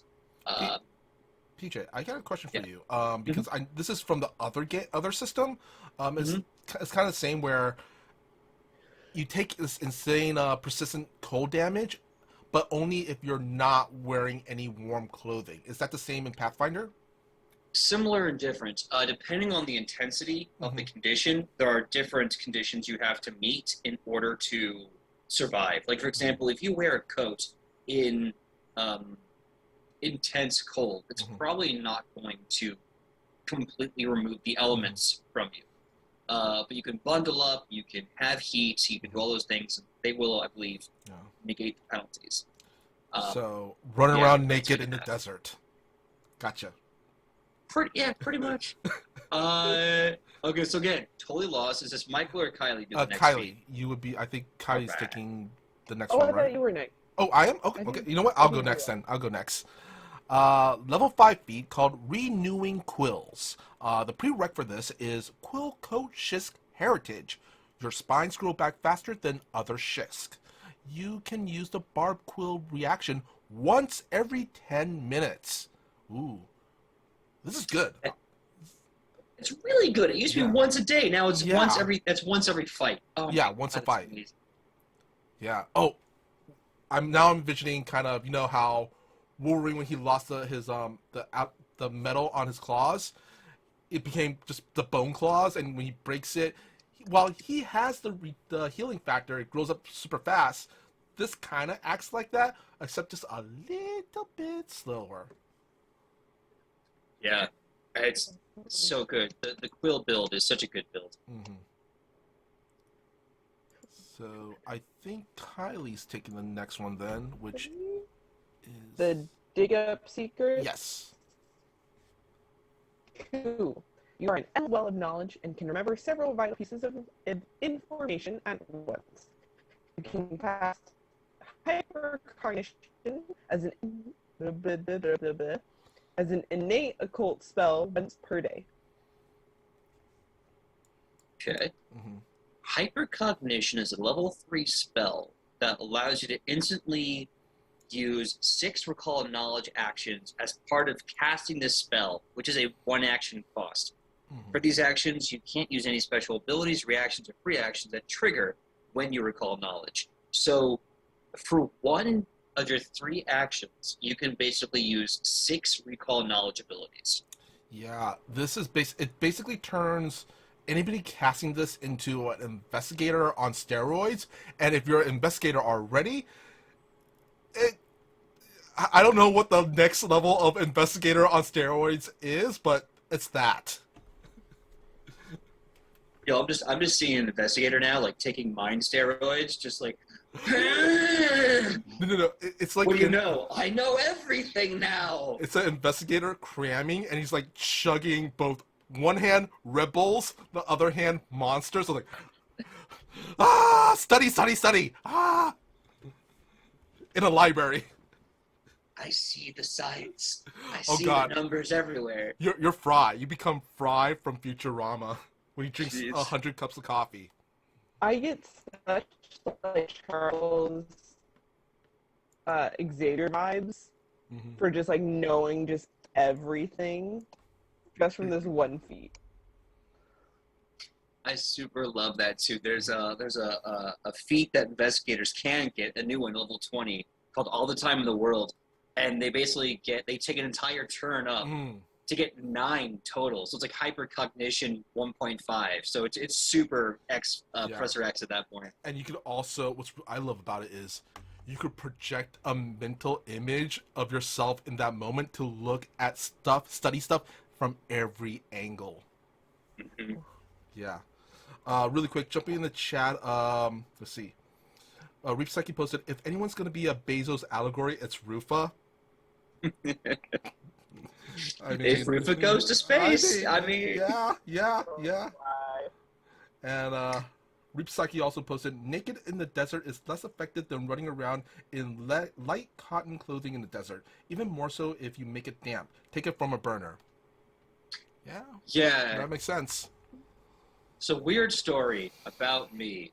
I used to be an actor, and I took an acting job, huge air quotes on this, to be a topless server at Christopher Webb's house during a Christmas party. If you know who Chris Webb is, he's a basketball player for, I think at this point it was the Bullets. I'm sorry, the Wizards. So we were supposed to wear body paint of like corporate sponsor logos, shirtless, walking around handing drinks to people. And the makeup lady couldn't make it because of the snow. So they looked to me and the other guy that got the job. I'm like, do you want to like do this shirtless or no? And I'm like, look, I came here without a shirt to wear, so let's just do this. And 2 funny things that evening. One, I have never sweat more in my life than when I'm not wearing a shirt. I don't know how that works. And 2, one of the adorable daughters of one of the party goers, I don't know if it was Chris Webb's daughter or one of his wife's friends, but she walks up to me and she goes, how come you don't have a shirt on? Or I think she asked, why was I like naked or something? I was wearing pants. And I had to say, well, I'm only not wearing a shirt. And she's like, why? And I'm like, well, because your mom thought it would be fun to do that. And it's a fun party. And she just kind of looked at me and went, okay, goodbye, and ran away. And I'm just sitting there like, this is not going to pay enough. This is not going to pay enough money. So me and everyone else stole like 2 bottles of champagne because no one was looking. There you go. It's not like they're going to miss it. No. Ba-da-ba-ba-da-ba. Who's doing the next one? I believe that's you? Cool. Piercing Quills. This is also a level 9 feat. Prerequisite is to have the Spine Stabber. Your Quills can dig particularly deep into the flesh of your opponents. Your Quill's unarmed attack now deals 1d4 persistent bleed damage on a critical hit. Once again, the Quill build is bonkers. Yeah. Just getting 1d4 bleed, like every time you crit, not to mention when you use your reaction, like you're gonna be messing people up left and right. I love this build. Can I just say that from a ancestry where the flavor text and details saying that the Shisk don't want to fight, they have a lot of fighting stuff attached to them. I mean, I'm just saying. I do feel like it's a more defense mechanism. So it's like not even like they want to fight, but it's more of a, yo, F around and find out kind of vibe. Well, Kylie, why? Without being like, yo. Well, by saying that, Kylie, why don't you take the next level 9 feat called Quill Spray? Let's go. You can launch massive quills at opponents.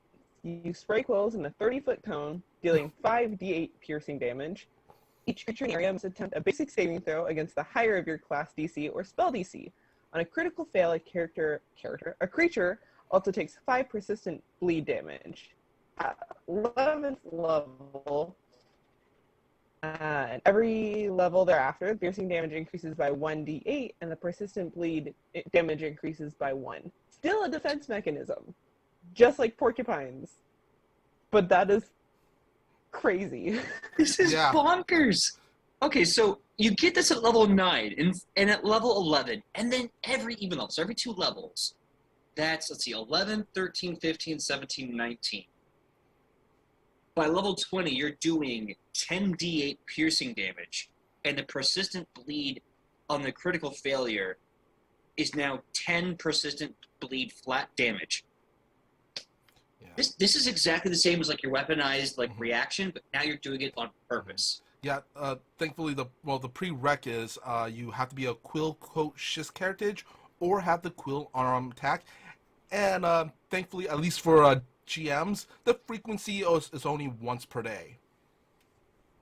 You can only do this once a day, but you can recover your quills every 10 minutes. Yeah. So if you do this little like shotgun blast, you can then take 10 minutes after fight, have the new ones pop out and go, I'll just do all my other badass quill strikes. Yeah, I mean, oh man, think about it.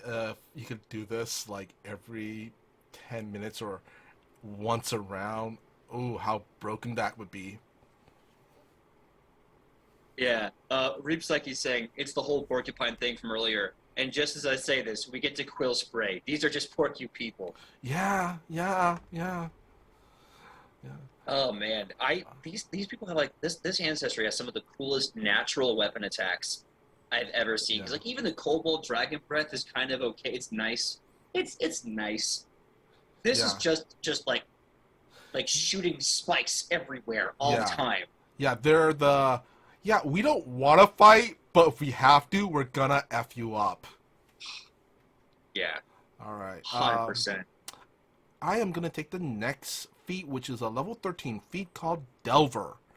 Subterranean life taught you to swim through the ground like water. You gain a burrow speed of 10 feet through loose soil or dirt. So yeah, porcupine people. Yeah. You also get to like have the best Bugs Bunny impressions. Mm-hmm. Burrow into the ground and pop up. What's up, Doc? And you kill someone, you drop down, you do it. Kylie, why don't you take the next None Shall Know feat? None shall know. Even magic, blah, blah, blah, blah, blah. Starting off so strong. Wow.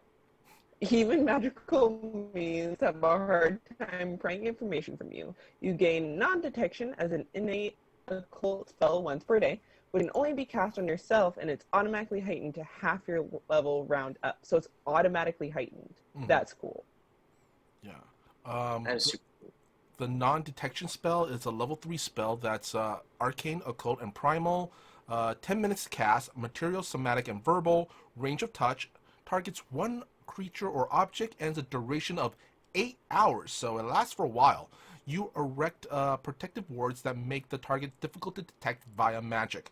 Non-detection attempts to counteract all detection, scrying, divinations, and all that kind of stuff made against the target or the targets throughout the duration, counting cantrips as first-level spells for this purpose. Successfully counteracting a divination that targets an area or multiple targets negates the effects only for non-detection targets. So, yeah, it looks like, if I'm getting this right, non-detection tips. So it basically gives you like a free buffer to counteract when someone tries to do some sort of magical detection on you. So kind of like what the party has right now in the game against certain orc general. Yeah. It's the cringe deflection. The cringe ward. He can't know where you are because every time he tries to look for you, it's like, oh, that memory is terrible. I don't want to see that ever again. All right. PJ, I believe you're taking Secret Eyes. Secret eyes. I see the secrets between you and I. What were you singing, Kylie? I missed it. What was that? Secret tunnel. All right, yours is much better than mine. And I'm just shaking my head here, just shaking my head. This is a level 13 ancestry feat, so we're almost at the end. You can call forth an invisible eye to let you peek on secrets. Once per day, you can cast Prying Eye as an innate occult spell. Prying Eye takes 1 minute to cast. It has to be sustained.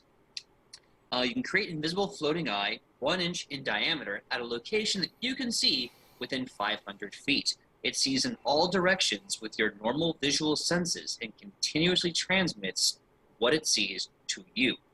The first time you sustain the spell, each round, you can either move the eye 30 feet, seeing only in front of the eye, or move it up to 10 feet, seeing everything in all directions around it. There's no limit to how far you can move the eye from you, but the spell ends immediately if you and the eye ever cease to be on the same plane of existence. You can attempt to seek actions through the eye if you want to attempt perception checks with it. Any damage dealt to the eye destroys it and ends the spell. So you get remote viewing. You get a drone to see, oh god, let's see, 500 feet to start, and then 300 feet every 6 seconds for, I don't know, for no time limit because it's sustained. PJ, if we ever do a build episode, let's also make prying nose, prying ear, and prying pancreas. Prying pancreas? Yeah, I don't know what that does, but it'll do something. We'll figure it out as we go. Yeah. Yeah. So what's the next Shisk feat? It's the last one, actually. Yes. Fountain of Secrets. And that's Kylie, I believe. Ooh, close us out. Fountain of Secrets. You consistently remember the details about the world. You attempt a check to recall knowledge. If you succeed, you gain additional information or context. If you critically succeed, at the GM's discretion, you might gain even more additional information or context than normal. And what I like about this is that this is a free action that can be done once per round. So every round, if you want to, for free, you're getting secret information from the GM. I mean, if you want to just keep poking that bear with a stick, like, come on, give me knowledge. Yeah, you know what? I'm just gonna say it. I think a Shisk investigator actually would be a really good build because of all these recall knowledge type feats that they have access to. And all the like remote viewing and all of the like non-detection. It does a very good job of playing the Jedi. Like, no, you do not see what I see. I see what you see. So yeah, that has been the Shisk ancestry. So what do y'all think of the feats we just went through? Anything that stands out? That Quill build is too good. It's so So much. good. So good. So What? good. Oh yeah, no, I gotta agree. I'm yeah. And the fact that this is natural weapons means you can literally be any class, caster or fighter or healer, and still drop up to 10 d8 plus 10 persistent bleed. It's so good. I honestly, I really do think Monk though would take the most advantage of that mechanically. I think. I can see that. I also can see like a death cleric and just like whooping everyone. Yeah. I also can see like a really cute porcupine and they sneeze and it's like Quill Spray. Yeah. I'm so You know- sorry. That should be. Yeah, you know what? Adorable porcupine. Just build Sonic the Hedgehog. Honestly. Well, you know, since this is a primary ancestry, you can attach a versatile ancestry on top of this. Now, I don't know why you would, because everything about this is beautiful, bare bones. But if you could, get the Beastkin, and then you can give yourself the extra quills and a bit more extra armor, and you could have a Shisk hedgehog straight up. Yeah. Or a Shisk Pangolina kind of character, pangolin character. Or take one of the Jananzi additional heritages. Just like Jananzi? I'm not Jananzi, sorry. The Geniekins. Oh, you were saying Janasi. Yeah. The Geniekins though. Yeah. I was picking up what you're putting. Yeah, it's like whichever you pick, you could add fire damage, or just double down on that physical damage with earth, or if you take water, ice, or if you go with air, you go with electricity. Yeah. really quick, in chat, Benching Penguin posted, "It's a great value Eye of Sauron." Great value, Eye of Sauron. Yeah. Yeah. You don't It's need the an Eye food of for less- Sauron. We got Eye of Sauron at home. It's the food for less Skynet. Reap Psyche posted, "Prying Panquist. You have a magic Panquist that both aids in breaking down food and tells you the makeup of anything you eat." I mean, yeah, that wouldn't be actually too bad. Hey, you could also resist poisons. I also love Dreep Psyche's build for the Stone Porcupine and Oriad Shisk, which also makes sense because they come from mountains. Yeah. And the Oriad is like the rock and ore people. Yeah. Oh, that's dope. Yeah. Now, the versatile heritages, there's just so many ways you could go. I mean, think about this. You go with the Dampier or Duskwalker, Shisk. Get like the undead or like the slightly vampiric ones. Yeah. So, Oh my god, I just thought of this too. A Gnoll that's a Dampier or a Duskwalker. Especially with that feat where you have to talk to your ancestors' bones. oh yeah. Oh dude, being the Duskwalker Gnoll, like a Gnoll that came back from the boneyard of the dead, and like they have family members holding on to their old bones. It's like, how's it going, cousin? What the hell, man? Like, we buried you. We ate you. Yeah, funny story. It didn't stick. So, if you went Duskwalker or Dampier, and your character goal is to become a Lich. Oh, that's pretty interesting. Before we go, because we have a few minutes left, I think we can knock this out pretty quickly. Okay. There is a new Witch's lesson around the Strength of Thousands AP. So if you want to play a Witch Gnoll, you could also pick up this lesson as a witch, and that is called the Lesson of Calamity. You get 2 abilities. I think we can knock this out pretty quickly. Yeah, really quick. This is part of the adventure path called Kindled Magic. And so you get it's a basic lesson type. So if you're, I think early on your witch lessons, you get these, and you get the Stumbling Curse Hex, and the familiar that you have learns Ill Omen. You get this for free with part of your lesson. Kylie, do you want to read the Stumbling Curse? Yeah, let me see if it'll load real fast. You didn't have problems all day. It's part of the joy of the internet. Sometimes it works and sometimes it doesn't. You know what? Do you want to load up the Ill Omen and I'll do the Stumbling Curse? No. Okay. How about while they're having issues with the internet, why don't you take Ill Omen and then we'll. Okay. Oh, was that Kylie? You back? No, go ahead. Okay, but we got you back. Why don't you try Stumbling Curse now that we have you? If I can find it. Oh, there it is. Hold on. Yeah. Whoa. Please. With this fingers in a creature clicking on a half trajectory, the target must attempt a reflex save.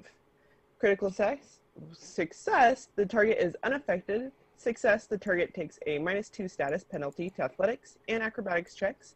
Failure, as a success, and each time the target strides, it uses the first 5 feet of movement of the stride to move 5 feet in a random direction. That is a forced movement. This has no effect on a creature with only 5 feet of movement. And the critical failure, as a failure, except you control the direction of the target's first 5 feet of movement of the stride. Oh, cool. Yeah, so what's cool about this, it's only one action, it's 60 feet, basic saving throws reflex. You can basically just get to, like, curse them with the twist of your finger, and then just kind of veer off a little bit for their first 5 feet of movement. This is super useful when you have the person that you're cursing, they're, like, on a ledge or something, and that's when you hit them with the curse. Yeah, because we'll have to be actually moving, like, running. So if they're like hanging on a ledge, they won't be able to take the effect. I'm talking about, that ledge where you have to kind of press your body up against and you're kind of like, shuffling along the side. That's what I mean. Okay, yeah, that's true. That makes a lot of sense, yeah. And basically, forced movement is when an effect forces you to move, or if you start falling, the distance you move is defined by the effect that moved you, not by your speed. Because you're not acting to move, this doesn't trigger reactions that are triggered by movement. So, like, if they start moving, then you hit them with a curse, and they're like, and they kind of move off 5 feet. Yeah. And they have to move 5 feet randomly. Or honestly, this is also right. really great when you're going up as if you have an opponent or enemy chasing you. So there's a chance they have to either go back or to the side. Yeah. Plus, witches are fun. Like they're so much fun little like I'm screwing with you the whole time. Oh, the hag witch. Ooh. Oh god, the hag witch just permanently debuffs someone's entire life. That sucks. Yeah. Why don't you take Ill Omen and we'll finish up with that. Ill Omen. It's a level 1 spell. Tradition is occult. Lesson is Lesson of Calamity. Cast is 2 actions, somatic and verbal. Range of 30 feet. Targets 1 creature, and the duration is 1 round. The target is stuck with misfortune, which throws it off balance. The target must attempt a will save. Success, the target is unaffected. Failure, the first time during the duration that the target attempts an attack roll or skill check, it must roll twice and use the worst result. Critical failure, every time during the duration that the target attempts an attack roll or skill check, the target must roll twice and then use the worst result. So basically, it's like in the other game, you get disadvantage. Yeah, but this is made infinitely worse because in the other game, when you get disadvantage, right, it's only like 1 skill check or 1 attack, usually. But if you critically fail a witch's Ill Omen spell, all 3 of your action choices could be at disadvantage. Yeah. Ooh, like honestly, messing with your 3 action economy, that I like that idea as a build. Like, make a character build where you just mess with your opponent's 3 action economy. Like, as a caster, you're screwed because 2 of your actions are taken up by casting a spell most of the time. So that means if you get disadvantage on casting a spell, like your whole turn's done. I call the build the FU build. Yeah. Yeah, it's a John Cena build. You can't see me, F you. You can't do anything Yeah. after you. Okay, and that's the simple thing for the lesson. It's very short. You get those 2 spells for taking that lesson, and there's probably some more fun and flavor that comes from Lessons of Calamity. Yeah. But that was our show today. We covered the Gnoll, the Shisk, the Gnoll, which is a badass warrior with its jaws and its honeyed breath, and it's really cool, like mystical powers, like this side heals, this side hurts. And also the Shisk, which should be called the Shish Kebab. That was a stupid pun, and I regret it immediately. And the Lessons of Calamity, which is a fun way to control your enemies in combat. Yeah. So I want to say thank you so much for Kylie for being here. It's always a pleasure to have you, Kai, at the table. And we hope to see you again at the table as well as Wednesdays. So why don't we all say our goodbyes? Starting with Mr. Michael Powell, please tell us who you are, where we can find you on the internet, and things that are coming up for you. Yeah, really quick, I also want to say I can't wait to see the other releases of the Strength of Thousands Adventure Path, especially if they have like more stuff, and which they probably will. But yeah, I am Michael Powell. You can find me all over the internet on my social media, which is Mr. Kapow, that's MRKAPAO, or my Facebook page, which is facebook.com/Michael Powell Does Stuff, because I do a lot of stuff like my YouTube channel called Fantastic Tales of Adventure.